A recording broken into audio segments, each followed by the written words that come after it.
வடித்த சிற்பம் ஒன்று கண்டேன். அதன் விழிகளில் வழிவது அமுதல்ல விஷம் என்று கண்டேன். அதன் நிழலையும் தொடுவது பழி என்று விலகிவிட்டேன். வாழ்விழியால் வலை விரித்தாய் வஞ்சனை வெல்லாது.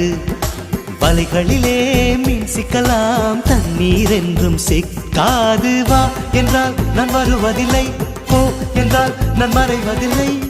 இது நீ நான் என்ற போட்டி அல்ல. நீ யானை இட்டு சூடிக்கொள்ள ஆண்கள் யாரும் பூக்கள்.